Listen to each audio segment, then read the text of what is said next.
¿Qué tal, amigas, amigos? ¿Cómo están? Quiero animarles a acompañarme en este estudio versículo a versículo del último libro de la Biblia, el Apocalipsis.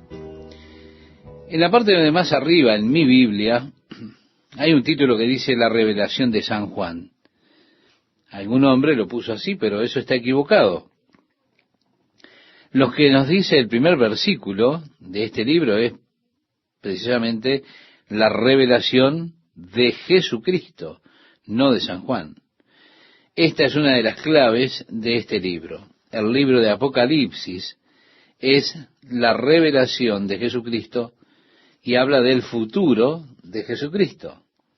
La palabra revelación en el original griego significa quitar el velo. La palabra Apocalipsis precisamente significa eso, develar. Hay algunas personas que dicen que el libro de Apocalipsis es un libro sellado. Pero créame, nada está más alejado de la verdad que esa expresión. El nombre mismo nos habla de una apertura a la verdad, el develar de la verdad. No es para nada un libro sellado, sino que es un libro que abre la verdad a los corazones y a la vida de aquellos que buscan la verdad. A través del libro de Apocalipsis, el personaje central es Jesucristo. Lo veremos cuando Él identifica a la iglesia, cuando Él inspecciona a la iglesia. Luego le veremos en el futuro, cuando regrese para ser coronado como Rey de Reyes y Señor de Señores. Así que tenemos aquí esa progresión. Es la revelación de Jesucristo, que Dios le dio, dice el texto, para manifestar a sus siervos las cosas que deben suceder pronto, y la declaró enviándola por medio de su ángel a su siervo Juan. Así que a través de este libro de Apocalipsis, un ángel irá guiando a Juan para develarle algunos de los misterios. Veremos los ancianos que hablarán con Juan, así como también el mismo Jesucristo. Juan está recibiendo esa revelación. En ella, un ángel lo guiará, los ancianos lo dirigirán, Jesucristo estará hablando con él, pero es la revelación de Jesucristo que Dios le dio para manifestar a sus siervos las cosas que deben suceder pronto, y la declaró enviándola por medio de su ángel a su siervo Juan, que ha dado testimonio de la palabra de Dios y del testimonio de Jesucristo.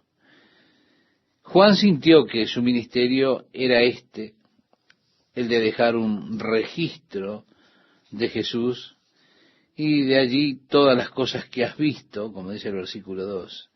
En el capítulo 19 de su Evangelio, Juan dice: y el que lo vio da testimonio, y su testimonio es verdadero, y él sabe que dice verdad, para que vosotros también creáis.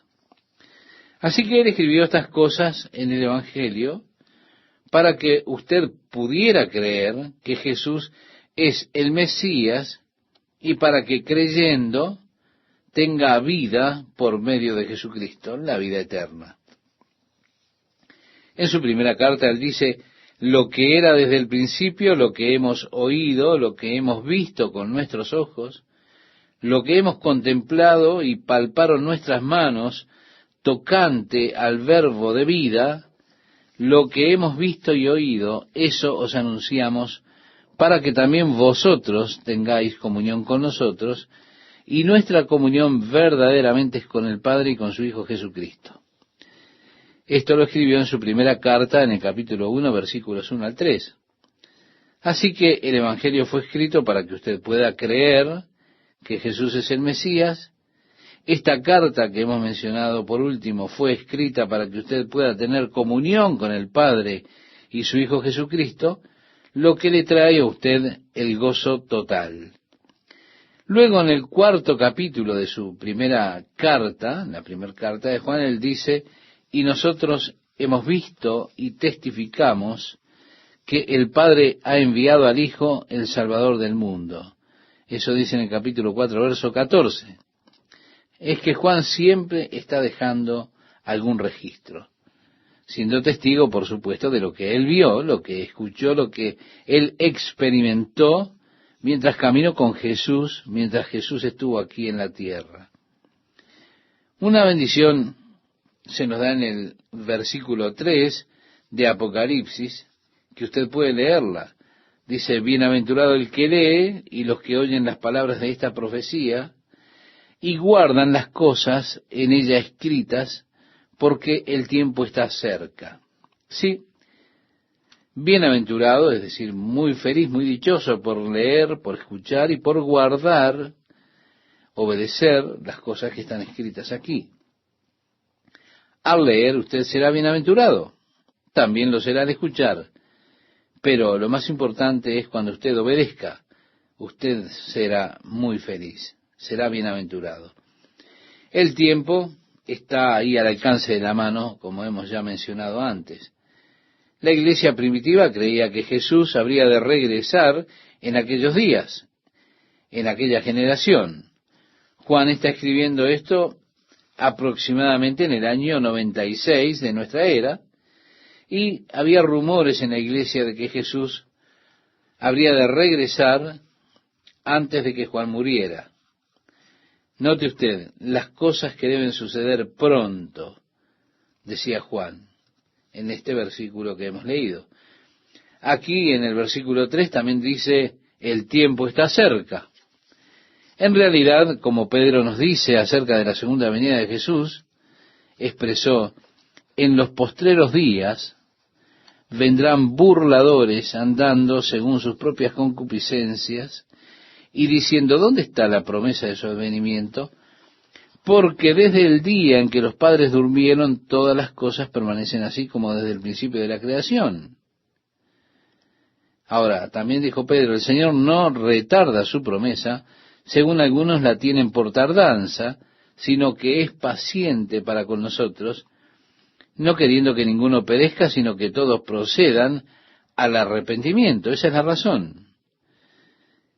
Para Pedro es muy sencillo, él explica, para con el Señor un día es como 1000 años y 1000 años como un día. Usted puede buscar en la segunda carta de Pedro todos estos pasajes, si tiene el deseo, después de terminar nuestro estudio. Dios está, por supuesto, allí revelando su paciencia, está mostrando que para Él 1000 años es como un día como 1000 años. Dios, estando en el reino eternal, las cosas siempre las tiene a la mano, la eternidad está en su mano. Por eso cuando Dios dice el tiempo es corto, y los apóstoles registran esto, el tiempo es corto, nosotros decimos, es tan corto que ha pasado 2000 años, nada más. Para Dios, un par de días. Realmente el tiempo es corto, porque dice un día es como 1000 años como un día. Pedro nos explica esto diciendo, la razón por la que Dios está esperando es que Él no quiere que ninguno perezca, sino que todos lleguen al arrepentimiento, procedan al arrepentimiento. Bien, llegamos al versículo 4, del versículo 4 al 8. Allí dice Juan, identificándose a él mismo, a las 7 iglesias que están en Asia. Nosotros sabemos, estimado oyente, que el 7 es un número que es utilizado generalmente en sentido simbólico en la Biblia, y a través del libro de Apocalipsis, este número 7 tendrá una parte, un rol muy importante. Usted verá 7 vasijas, 7 iglesias primeramente, 7 vasijas, o 7 copas de ira que son derramadas, las 7 trompetas de juicio, a través de los 7 sellos. Sí, el número 7 es un número muy dominante, los 7 espíritus de Dios, y así sucesivamente. En la numerología bíblica, el número 7 es el número de la plenitud. Usted tiene los 7 días que completan una semana. Usted tiene 7 notas musicales. La octava nota es nuevamente la primera de las 7. Y comienza así un nuevo nivel. Es el número de la plenitud. De esa forma, el número 8 es el número del nuevo comienzo. La plenitud está en el número 7. En el número 8, usted comienza de nuevo. es el número del nuevo comienzo. Resulta interesante que el número que se asocia con Jesús es el número 8, el del nuevo comienzo. Decía el apóstol Pablo, escribiéndole a los Corintios, su segunda carta, en el capítulo 5, verso 17, si alguno está en Cristo, nueva criatura es, las cosas viejas pasaron, he aquí todas son hechas nuevas. En el idioma hebreo y en el griego, cada letra tiene un equivalente numérico. Ellos cuentan con el alfabeto, es decir, con alfa, beta, gamma, delta. Estos son el número 1, 2, 3 y 4 en el griego. En el hebreo tiene Aleph, Bet, Gimel, Dalet, que son los números 1, 2, 3 y 4. Si utilizan el alfabeto para numerar, por eso cada letra tiene un valor numérico. Usted puede tener la suma de los números de un nombre, por ejemplo, el nombre Jesús. Sus letras suman 888. Como hemos mencionado, Jesús es el nuevo comienzo y el número 8 se relaciona con Jesús. Lo interesante es que cada nombre para Jesús, Cristo, Curios y demás, siempre son divisibles entre 8 cuando usted suma los valores numéricos de las letras de esos nombres. Ellos siempre son divisibles entre 8. Solo por una cuestión de interés, y no sé cómo comprender esto, pero cada nombre para Satanás, si usted suma los valores numéricos, siempre son divisibles entre 13. Ahora, ¿nunca se preguntó por qué el 13 es conocido en muchos países como el número de la mala suerte? Bien, es el número de Satanás en las Escrituras. Y siempre el nombre Satanás, Lucifer, cuando usted suma los valores numéricos, siempre da un número divisible entre 13. Así que el número 7, reiteramos, es el número de la plenitud. Cuando él le está escribiendo aquí en Apocalipsis a las 7 iglesias que estaban en Asia, evidentemente habían más iglesias que 7. Rodeadas están estas 7 por otras iglesias. Estaba la iglesia en Hierápolis, en Colosas, que Pablo también les escribió una carta. Hay una mención en las epístolas de Pablo a esa iglesia de Hierápolis. Habían otras iglesias por allí, pero fueron escogidas estas 7 para que usted pueda tener la idea de la iglesia completa, porque 7 es el número, reitero, de la plenitud. Así que escribe Juan a las 7 iglesias que están en Asia: gracia y paz a vosotros del que es, y que era, y que ha de venir. Es una descripción de Dios el Padre, es una descripción que se refiere a su atributo eterno, que es, que era y que ha de venir. Él es todo eso en el un solo Dios, siendo el Dios eterno. En el capítulo 4 del Apocalipsis, cuando Juan es llevado a la escena celestial y él ve el trono de Dios y los querubines cerca del trono de Dios, los querubines cantan y declaran: Santo, Santo, Santo es el Señor Dios Todopoderoso, el que era, el que es y el que ha de venir, declarando el carácter y la naturaleza, los atributos de Dios. Sus atributos son eternos. Bien, tenemos los saludos de Juan, y aquí tenemos, y del Padre, porque dice de los 7 espíritus que están delante de su trono. Como ya hemos mencionado, 7 es el número de la plenitud. Así que tenemos la plenitud del Espíritu Santo en la vida del creyente, en Jesucristo. Y volviendo atrás, y vamos al libro de Isaías, al capítulo 11, tenemos esta profecía acerca de Jesús, donde dice que saldrá una vara del tronco de Isaí, y un vástago retoñará de sus raíces, y reposará sobre él el espíritu de Jehová, espíritu de sabiduría y de inteligencia, espíritu de consejo, de poder, espíritu de conocimiento y de temor de Jehová, y le hará entender diligentemente en el temor de Jehová. No juzgará según la vista de sus ojos, ni arguirá por lo que oigan sus oídos. ¿Se da cuenta? Mencionados allí los 7 espíritus de Dios, la obra del Espíritu Santo en la vida de Jesús, De esa manera tenemos los 7 espíritus que están delante del trono de Dios, o la plenitud del Espíritu delante del trono de Dios.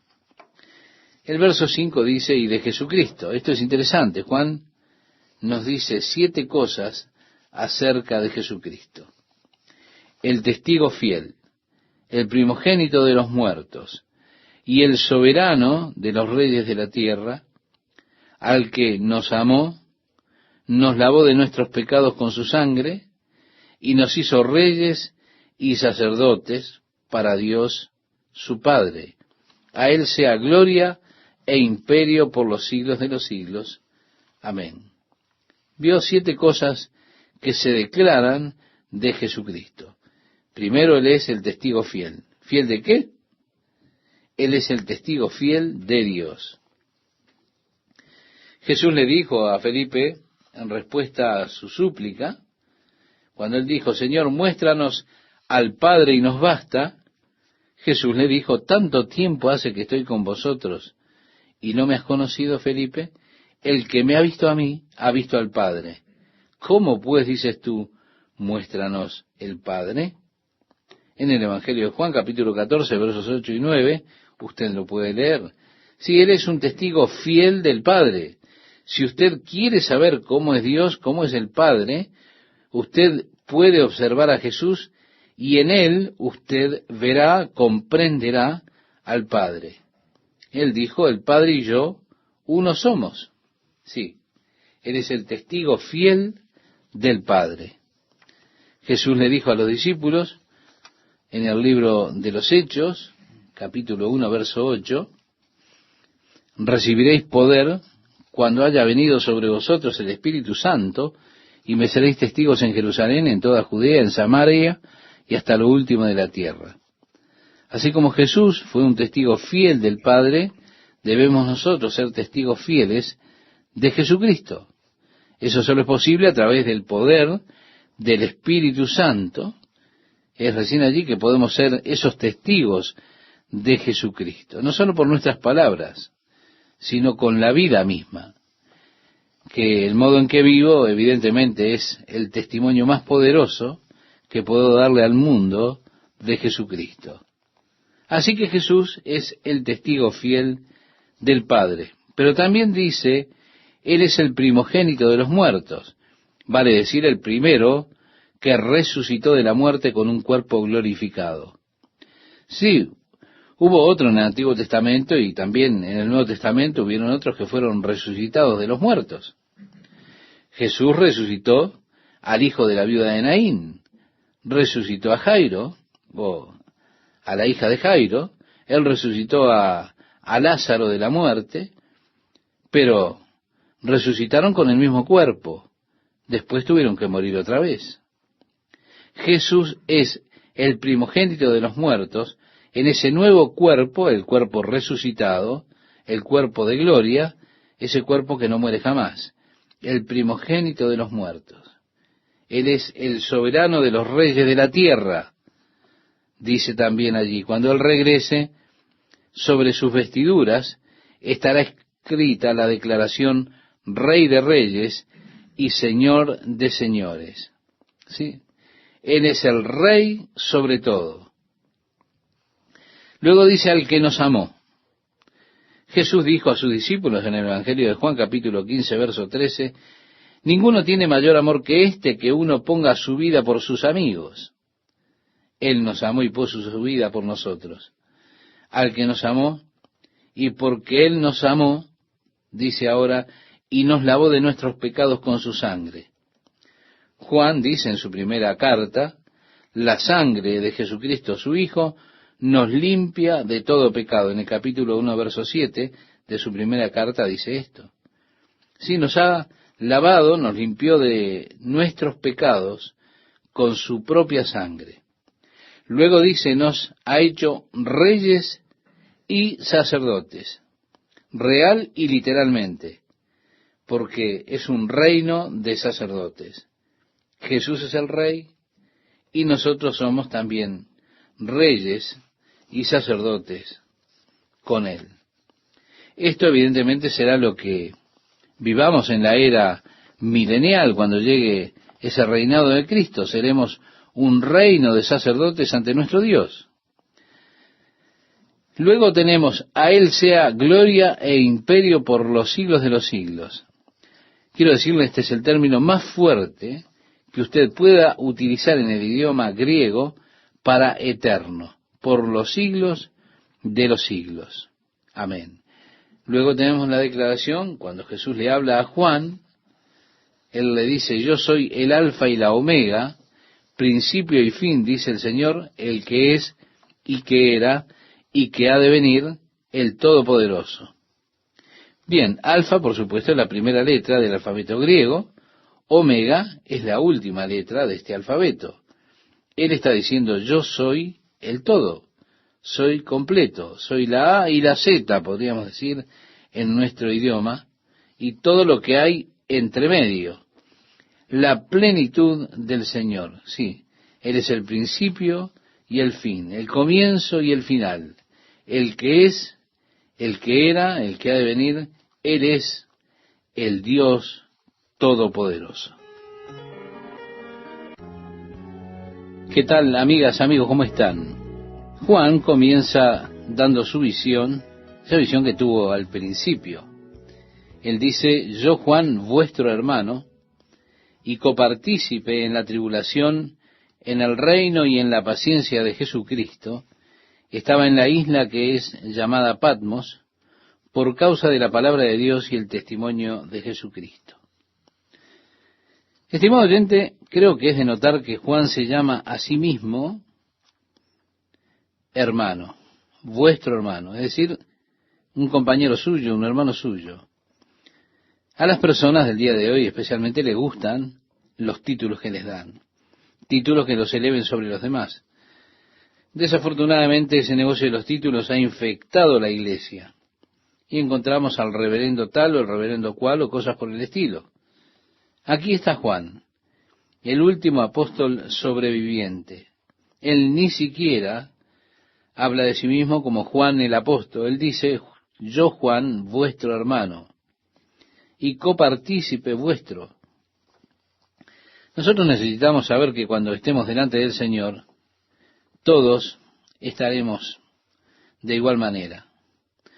Usted, estimado oyente, es tan importante para Dios como lo es Billy Graham, o cualquier otra persona, por importante que sea. Todos estaremos en el mismo nivel delante de Dios. Y qué hermoso es ver a Juan identificándose a sí mismo como un hermano y como un compañero con ellos en la tribulación. Juan fue desterrado a la isla volcánica conocida como Patmos, que tiene unos 16 kilómetros de largo por 9 de ancho. Fue desterrado bajo el edicto de César Diocleciano.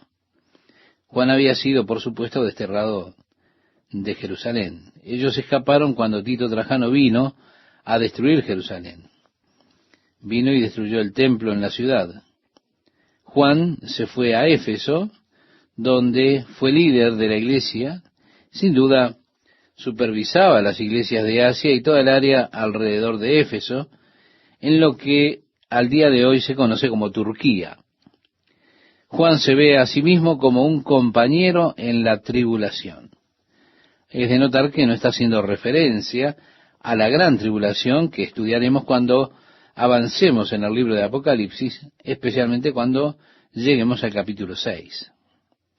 Ahora, como dijo Jesús en el Evangelio de Juan capítulo 16, verso 33, en este mundo tendréis aflicción. Sí, el mundo es totalmente antagónico, opositor al Evangelio de Jesucristo, a la iglesia de Jesucristo. Por eso dijo Jesús, en este mundo tendréis aflicción. El apóstol Pedro, escribiendo su primera carta, en el capítulo 4, versículo 12, expresaba, amados, no os sorprendáis del fuego de prueba que os ha sobrevenido, como si alguna cosa extraña os aconteciese. Sí, hay un antagonismo natural del corazón malvado contra el corazón puro, el corazón de un cristiano. Solo con mirar a Caín y su hermano Abel, se ve ese antagonismo natural, porque Dios había aceptado la ofrenda de Abel, pero rechazó la ofrenda de Caín. Eso generó en el corazón de Caín odio, enemistad, antagonismo.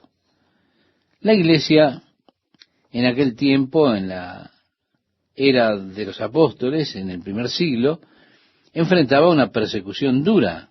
En ese tiempo, el resto de los apóstoles habían sido ya para este momento que se escribe el Apocalipsis, todos habían sido martirizados, asesinados violentamente por su fe en Jesucristo. Juan era el único que quedaba de los apóstoles y era ya un hombre muy anciano. Él está ahora en la isla de Patmos como causa de la persecución de César Diocleciano a la iglesia. Así que Juan dice, yo Juan, vuestro hermano y copartícipe vuestro en la tribulación. Es decir, Juan estaba expresando, yo sé que están atravesando tribulación también ustedes. Yo soy su hermano y su compañero en esas cosas. Y agregó, y en el reino y en la paciencia. Sí, la paciencia era esperar el regreso del Señor. Parece que hay un sentimiento de que el Señor estaba demorando, que Él está retrasando las cosas. Pero recuerde usted cuando Jesús estaba ministrando y Juan el Bautista fue puesto en prisión, Juan allí en la prisión de Herodes, envía a sus discípulos a Jesús para que le digan, ¿eres tú el que hemos esperado o debemos esperar a otro?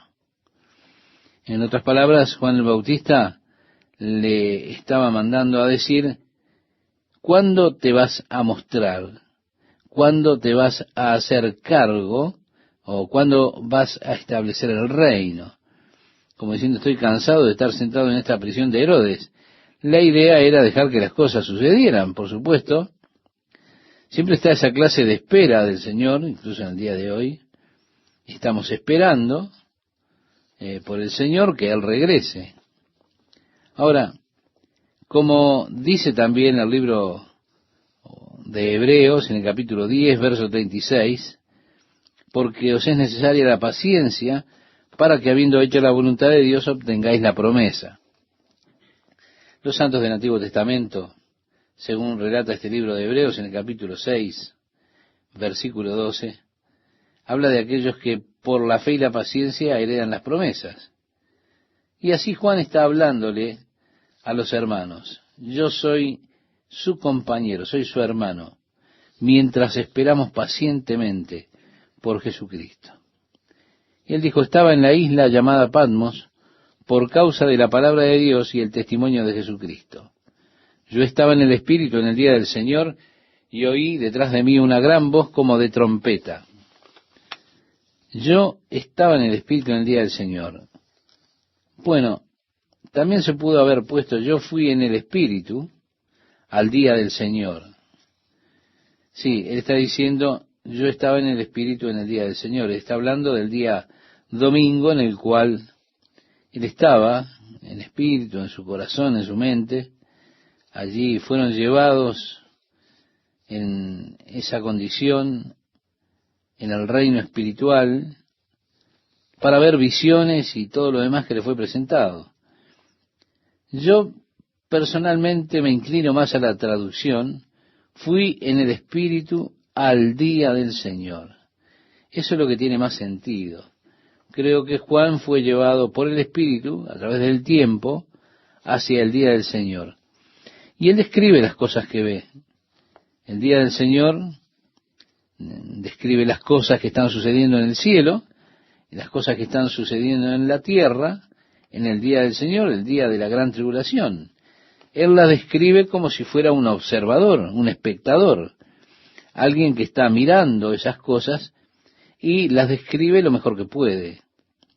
Yo creo que el Señor llevó a Juan como una especie de cámara del tiempo, por decirlo así, hacia el futuro y le mostró a Juan las cosas que han de tener lugar en el futuro mientras él estaba en esa visión, en el Espíritu, en el día del Señor, en ese reino espiritual, donde no hay tiempo, el tiempo no cuenta.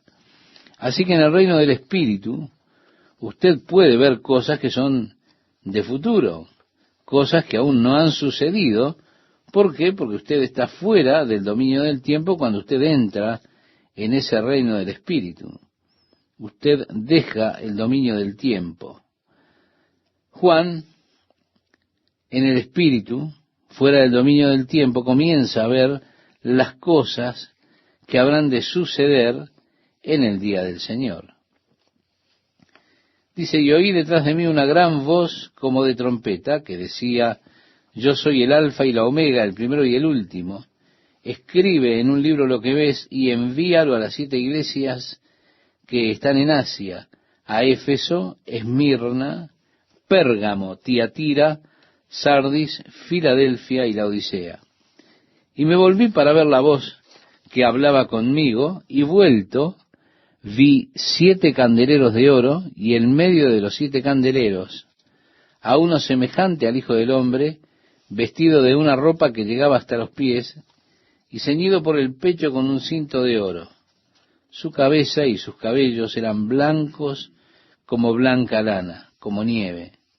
Sus ojos como llama de fuego, y sus pies semejante al bronce bruñido, refulgente como en un horno, y su voz como estruendo de muchas aguas. La descripción del cuerpo glorificado de Jesucristo es precisamente esta que está dando aquí Juan. Él ve a Jesús en su gloria. Si lo ve así en el capítulo 1 y describe este cuerpo glorificado de Jesús, es interesante cuánto se alinea con la visión de Daniel. Daniel en el capítulo 7, versículo 13, donde expresa, miraba yo en la visión de la noche, y he aquí con las nubes del cielo venía uno como un hijo de hombre, que vino hasta el anciano de días, y le hicieron acercarse delante de él, y le fue dado dominio, gloria y reino, para que todos los pueblos, naciones y lenguas le sirvieran. Su dominio es dominio eterno que nunca pasará, y su reino uno que no será destruido. Daniel continúa describiéndolo y dice, y el día 24 del mes primero estaba yo a la orilla del río, del gran río Hiddekel, y alcé mis ojos y miré, y he aquí un varón vestido de lino y ceñido sus lomos de oro de Ufaz. Su cuerpo era como de berilo, su rostro parecía un relámpago, y sus ojos como antorchas de fuego, y sus brazos y sus pies como de color de bronce bruñido, y el sonido de sus palabras como el estruendo de una multitud. En el libro de Apocalipsis, Juan dice como el estruendo de muchas aguas. Bueno, si usted alguna vez ha estado en las cataratas, usted puede entender lo que es el bramido de las aguas. De esa manera la voz del Señor. Daniel la describe como el estruendo de una multitud. Aquí está la descripción de Cristo en su forma glorificada. Después dice, y en medio de los 7 candeleros. Bien, él ve estos 7 candeleros, y en medio de ellos a uno semejante al Hijo del Hombre vestido con ropas que llegaban hasta sus pies. Él está ceñido en el pecho con una cinta de oro, su cabeza y sus cabellos como blanca lana, blanco como la nieve, sus ojos como llama de fuego, como vio Daniel, sus pies como fino bronce refulgente como en un horno, así como también lo vio el profeta, su voz como sonido de muchas aguas. Por eso decimos, es muy parecida a la descripción de Daniel. Por supuesto, a ellos los separan al uno del otro unos 600 años en su visión del Señor. El verso 16 de Apocalipsis capítulo 1 dice, tenía en su diestra 7 estrellas, de su boca salía una espada aguda de 2 filos, y su rostro era como el sol cuando resplandece en su fuerza. Es decir, su rostro es como el sol brillando a pleno. Cuando le vi caí como muerto a sus pies, y él puso su diestra sobre mí diciéndome, no temas, yo soy el primero y el último, y el que vivo y estuve muerto, mas he aquí que vivo por los siglos de los siglos. Amén. Y tengo las llaves de la muerte y del Hades. Aquí está, estimado oyente, la llave del libro de Apocalipsis.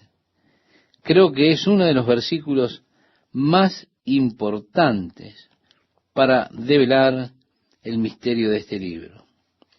Escribe las cosas que has visto y las que son y las que han de ser después de estas. El Señor le está diciendo a Juan que el libro de Apocalipsis tendrá 3 divisiones. La primera división es que Juan escriba las cosas que ha visto, o sea, la visión de Cristo glorificado, que está expresada en el capítulo 1. Lo segundo, o la segunda visión, son las cosas que son. Estas son las cosas que tienen que ver con las 7 iglesias, o la historia completa de la iglesia. Así que al mirar las 7 iglesias en los capítulos 2 y 3, Jesús está escribiendo las cosas que son. Lo interesante acerca de estas 7 iglesias es que cada una de las iglesias y las descripciones de ellas corresponden con períodos de la historia de la iglesia. Usted puede ver la relación a los mensajes de las iglesias en las diferentes eras o edades de la iglesia, o de la historia de la iglesia. Usted puede ver cómo se aplican históricamente a la iglesia. Así que cuando lleguemos al comienzo de las cartas a las 7 iglesias, observaremos cómo estas cartas eran mensajes a las iglesias que existían en ese tiempo y también la relación con la condición de esas iglesias, pero también encontraremos una interpretación secundaria, y esto tiene que ver con los períodos de la historia de la iglesia, las mayores divisiones de la historia de la iglesia, que son descubiertas en los mensajes a las 7 iglesias. En tercer lugar, allí veremos que hay iglesias en el día de hoy que encajan en alguna de estas diferentes categorías. Así que estaremos mirando que hay una triple interpretación en los mensajes de las iglesias. Usted tendrá la historia completa de la iglesia en estas cartas que Jesucristo envió a las iglesias en los capítulos 2 y 3. Luego él tiene que escribir las cosas que pertenecen a la tercera sección del libro, las cosas que sucederán luego de aquellas cosas. Cuando usted llega al capítulo 4, versículo 1, comienza con las mismas palabras griegas, esas palabras que son metatauta, que le hacen saber que ahora usted está entrando a la tercera sección del libro. Y para confirmar, la frase mencionada, metatauta, se utiliza 2 veces. Después de esto miré, y he aquí una puerta abierta en el cielo, y la primera voz que oí, como de trompeta hablando conmigo, dijo, sube acá, y yo te mostraré las cosas que sucederán después de estas. Se repite 2 veces para hacerle saber que estamos entrando en la tercera sección. ¿Después de qué cosas podemos preguntarnos? Después de las cosas del capítulo 2 y 3. Es fácil y lógico de ver. Así que usted tiene su historia de la iglesia encapsulada en los capítulos 2 y 3. Y cuando usted entra en el capítulo 4, comenzamos a avanzar hacia el futuro, viendo las cosas que tendrán lugar después que la iglesia sea removida de la tierra. Después de esas cosas, la puerta está abierta en el cielo. Así que, al atravesarlo, usted debe recordar las 3 divisiones. Esta es la clave del libro. Son las 3 divisiones del libro que el Señor le da a Juan. Si usted ve esto, entonces todo lo demás se develará delante de usted y tendrá sentido. Ahora, si usted pierde de vista esto, entonces será como tantos ministros que dicen, yo no entro en Apocalipsis porque nadie lo entiende, es un libro sellado. No lo es muy claro, y el Señor da la clave. Así que no hay excusa para no ver cómo se desarrollan las cosas, porque Dios le dice claramente aquí en el comienzo acerca de las 3 divisiones. El Señor va hacia atrás y le explica esta visión que Juan vio de Cristo. Recuerde, él estaba caminando en medio de los 7 candeleros de oro. Él está sosteniendo las 7 estrellas en su mano derecha, y el Señor le explica esto a Juan. Él le dice: el misterio de las 7 estrellas que has visto en mi diestra y de los 7 candeleros de oro, las 7 estrellas son los ángeles de las 7 iglesias, y los 7 candeleros que has visto son las 7 iglesias. Esto, estimado oyente, a mí me da un tremendo consuelo. Me da gozo, mucha fortaleza, porque Jesús es quien estaba sosteniendo las 7 estrellas en su mano derecha. Estas 7 estrellas son los ministros de las iglesias. Y yo no puedo describirle a usted el tremendo sentimiento que se produce en mí al saber que Jesús está sosteniéndome en su mano derecha. ¡Qué bendición y qué tremenda emoción! Las 7 estrellas son los ángeles de las 7 iglesias. La palabra ángeles literalmente significa mensajero. Después dice: los 7 candeleros que has visto son las 7 iglesias. Nuevamente, uno se pregunta, ¿dónde estaba Jesús? Él estaba caminando en medio de las iglesias. ¿Qué le dijo Jesús a sus discípulos? Él les dijo en el Evangelio de Mateo, capítulo 18, verso 20, porque donde están 2 o 3 congregados en mi nombre, allí estoy yo en medio de ellos. Sí, Jesús caminando en medio de su iglesia, donde sea que ella se reúna para adorarle. Tan solo con 2 o 3 de nosotros, eso es suficiente para que Él esté allí en medio de los suyos. Es un gusto saludarlos, amigas y amigos, y compartir estos momentos con la palabra de Dios para hoy. Tenemos que ver que Juan estaba enviando cartas a las 7 iglesias de Asia. A él se le mandó que escribiese las cosas que había visto, las cosas que son y las cosas que serán después de estas. Él escribe a las 7 iglesias. De hecho, Jesús es quien le dicta a Juan sus mensajes para las 7 iglesias. Así que en cada uno de los mensajes que Jesús envía a las distintas iglesias, vamos a encontrar un formato común. Primero, después de todo, hay una descripción de él mismo que está tomada en el capítulo 1. Luego las cartas son, cada una de estas descripciones, dirigidas al ángel de la iglesia. Recuerde que ángel significa mensajero, y pienso que hace referencia a los pastores de las diferentes iglesias. En cada iglesia Jesús declaró tener conocimiento de sus obras. Yo conozco tus obras. A cada iglesia le da una palabra de elogio y una de condenación, con la excepción, puesto que no tiene palabras de condenación para Esmirna o para Filadelfia, y no hay palabras de elogio para la Odisea. En cada una de las cartas hay una exhortación para el pueblo que tiene oídos para oír lo que el Espíritu dice a las iglesias, y para cada una de las iglesias hay una promesa especial a aquellos que serán vencedores, para quienes venzan. Así que este es el formato común, digamos, como un hilo que encontramos recorriendo a través de los 7 mensajes a las 7 iglesias. Comienza el capítulo 2, versículo 1, diciendo: escribe al ángel, o al mensajero, de la iglesia en Éfeso, el que tiene las 7 estrellas en su diestra, el que anda en medio de los 7 candeleros de oro, dice esto. En la visión de Cristo, del capítulo 1, Juan ve a Jesucristo caminando en medio de los 7 candeleros de oro y teniendo en su mano, en su diestra, las 7 estrellas. En el último versículo del capítulo 1, el Señor explica que los 7 candeleros de oro son las 7 iglesias y las estrellas son los mensajeros de esas iglesias o los pastores de esas iglesias.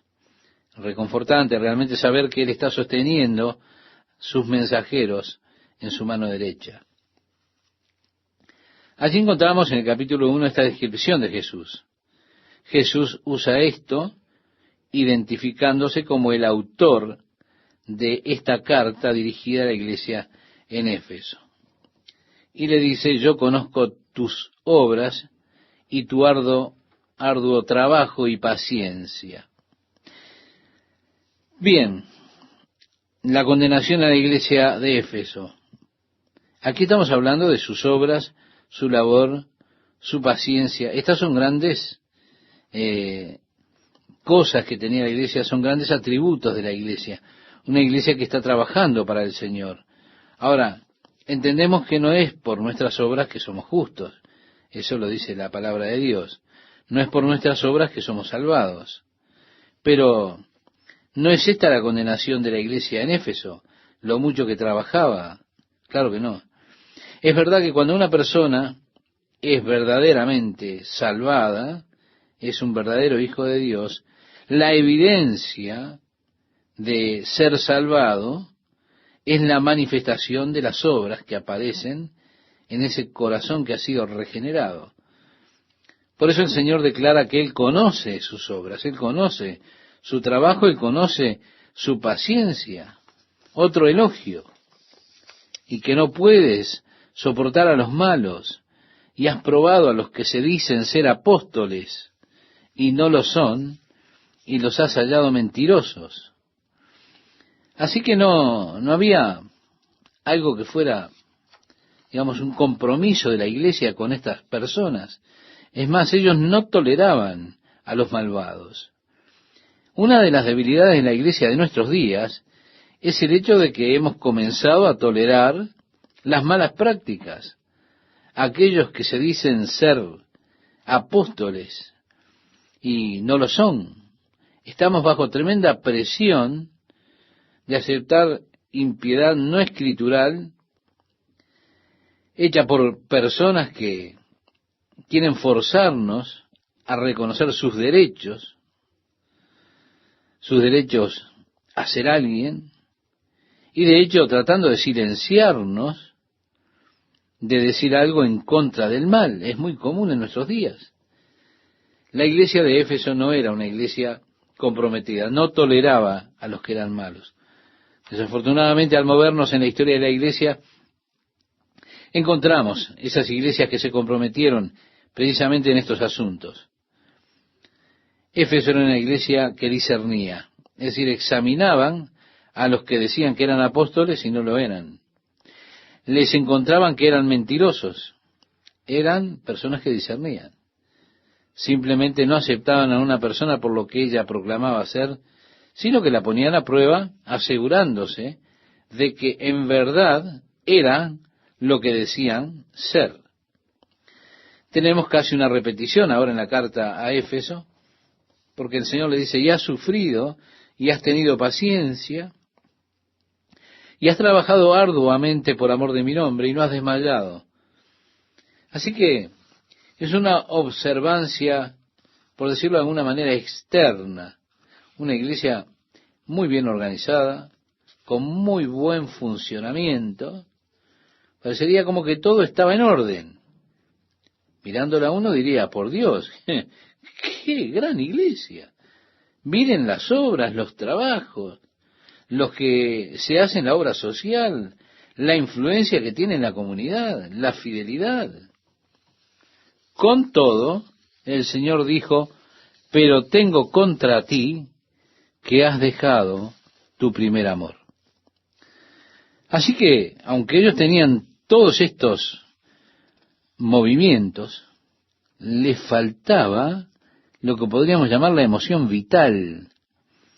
Cuando el apóstol Pablo le escribe a los Corintios, ese tan conocido capítulo 13, donde habla acerca del amor, y cómo es que usted puede tener muchas cosas talentosas, usted puede estar ocupadamente involucrado en las cosas del Señor, puede estar haciendo tremendos sacrificios, pero dice Pablo que si usted no tiene amor, no vale de nada.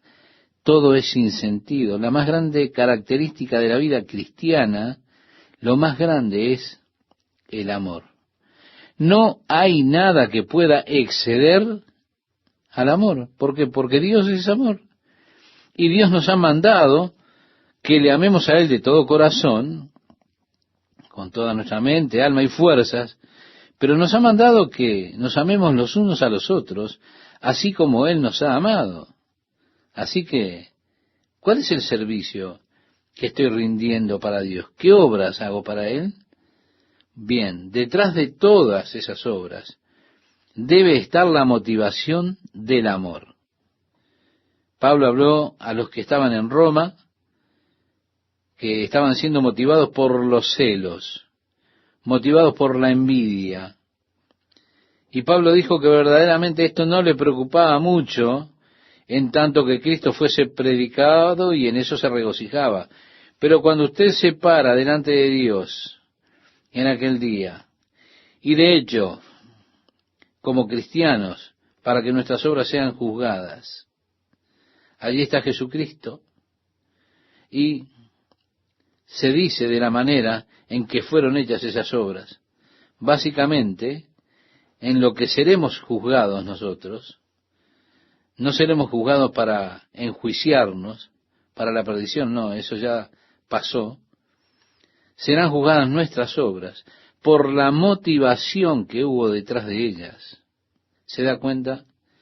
Con frecuencia hacemos cosas que los que nos ven desde afuera creen que son cosas magnánimas, son extraordinarias, son maravillosas, como que somos personas maravillosamente agraciadas, pero puede ser que dentro de nuestro corazón estemos haciendo estas cosas con un motivo totalmente equivocado. Pudiera ser que estamos haciendo esto para recibir nosotros gloria y alabanza de los hombres.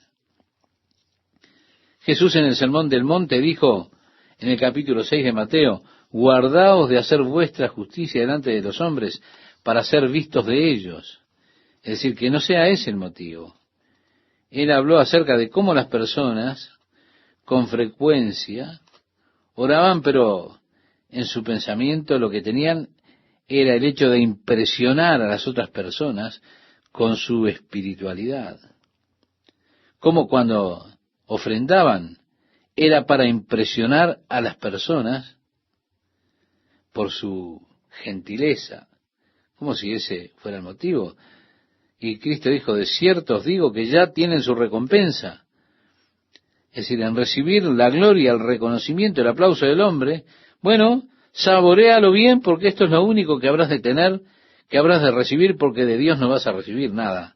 Ya tienes tu recompensa, declaró Jesús. Si haces las cosas de tal forma que atraigan la atención, el halago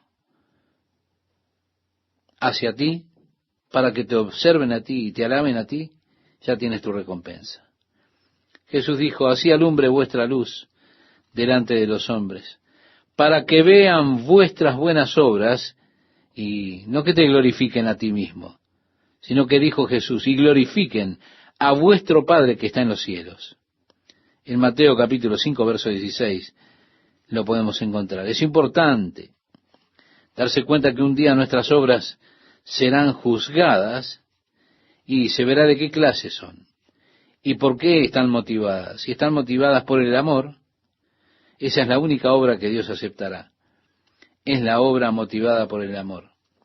El apóstol Pablo dijo: porque el amor de Cristo nos constriñe. En 2 Corintios capítulo 5, verso 14. Es ese amor de Dios el que constriñe, el amor de Jesucristo. Constriñe de forma tal que no miro las cosas que hago como un sacrificio, no miro las cosas que hago como un trabajo, lo miro como un privilegio, el gozo, la bendición, el poder ser capaz de hacer cosas para mi Señor que me ama mucho. Así que somos exhortados, y todo lo que hacéis, decía el apóstol Pablo, sea de palabra o de hecho, hacedlo todo en el nombre del Señor Jesús, en la carta que le escribe a los Colosenses en el capítulo 3, verso 17. Ahora, este era el problema de la iglesia en Éfeso.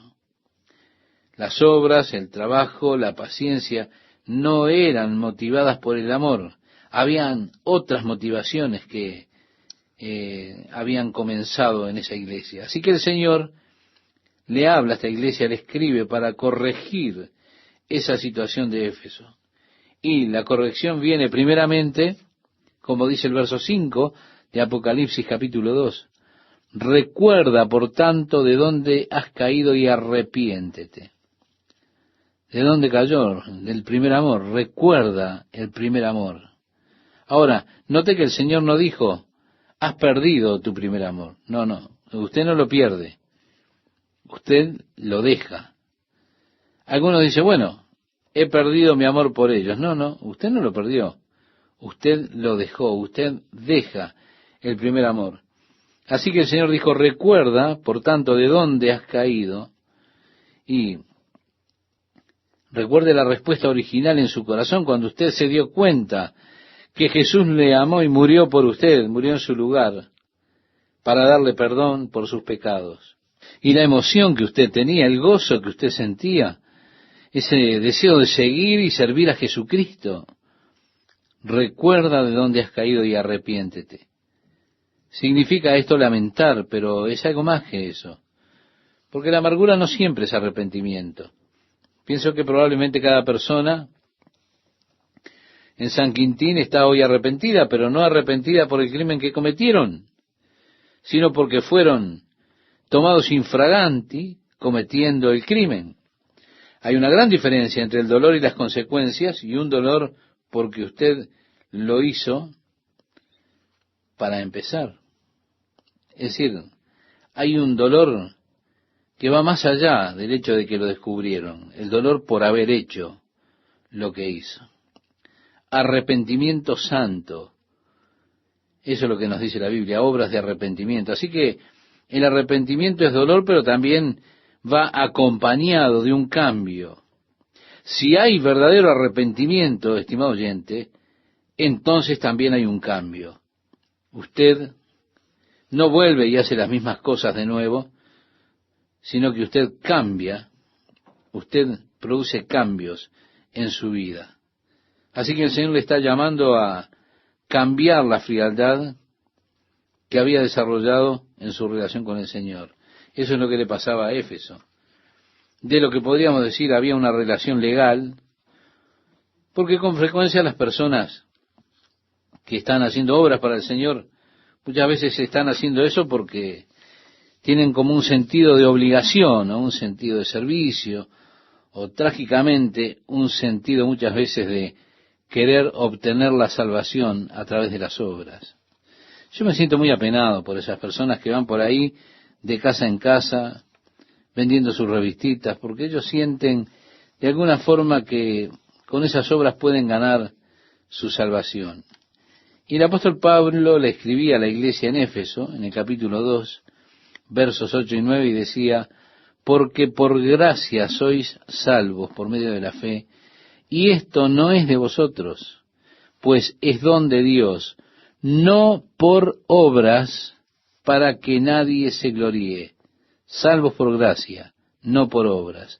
No es algo que usted hace por Dios, que es tan importante como lo que Dios ha hecho y está haciendo por usted. No, no. Así que si usted está haciendo cosas con un sentido de deber, si esa es su motivación, el Señor no acepta eso. Eso se vuelve una obra de la carne en lugar de fruto del Espíritu. El fruto es algo que viene del Espíritu Santo, naturalmente. Viene como un resultado de la relación, y esto es exactamente lo que Dios quiere de usted, no una relación legal.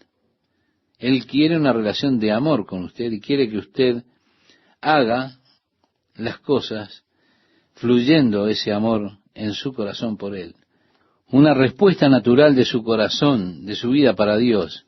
Su amor que se devuelve a Él. Se devuelve amándolo a Él como Él le amó a usted. Y que eso se manifiesta en las cosas que usted hace porque lo ama a Él. Por eso decía Jesús, así que arrepiéntete Y después agrega, y haz las primeras obras. Hay una ley de psicología que dice que si usted actúa haciendo un movimiento, pronto recibirá la correspondiente emoción a ese movimiento. Ahora, cuando decimos una ley de la psicología, no se emocione y diga, oh, está predicando psicología, ahora, check. No, esto es una observación que tiene que ver con la naturaleza humana. No deje que la palabra psicología le saque del tema. El propósito de la psicología es entender el comportamiento humano para estudiar precisamente eso, cómo se comporta, cómo es. En el estudio del comportamiento humano, ellos han descubierto que una persona que está actuando un movimiento pronto obtiene la correspondiente emoción. Bueno, Jesús dijo, haz las primeras obras. Si usted regresa y comienza a hacer esas cosas nuevamente, comienza a leer la palabra, como usted lo hace dejando la televisión de lado y pasando tiempo con el Señor leyendo la palabra, devorando la palabra como lo hizo una vez, usted encontrará que el amor, la llama comenzará a arder nuevamente dentro de su corazón. La palabra de Dios nuevamente encenderá el fuego interior. Y así que les anima que regresen y hagan las primeras obras. Pero las consecuencias de simplemente continuar en el camino que ellos traían es realmente desastroso.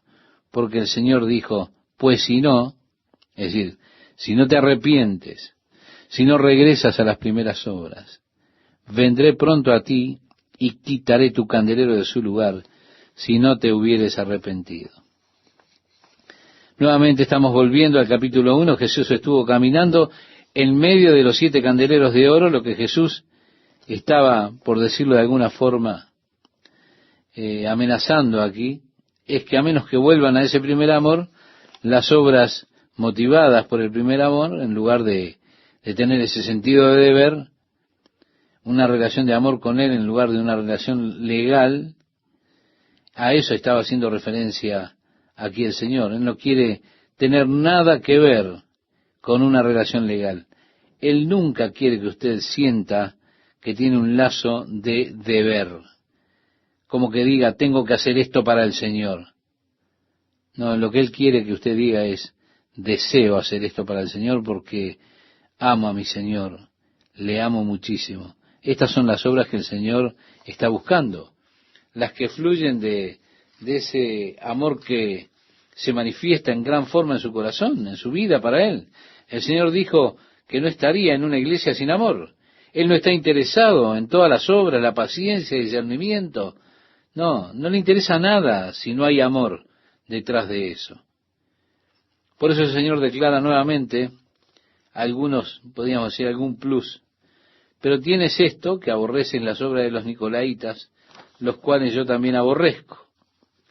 Si Él odia a cualquiera que venga entre usted y el Padre, que quiera meterse allí, Él quiere que su acercamiento a Dios tenga que ser por Jesucristo y no a través de otra persona. No. Esto no es necesario. Hay un Dios, un mediador entre Dios y los hombres, y ese Dios, ese mediador es Jesús. Jesús dijo, yo soy el camino, la verdad y la vida. Nadie viene al Padre sino por mí.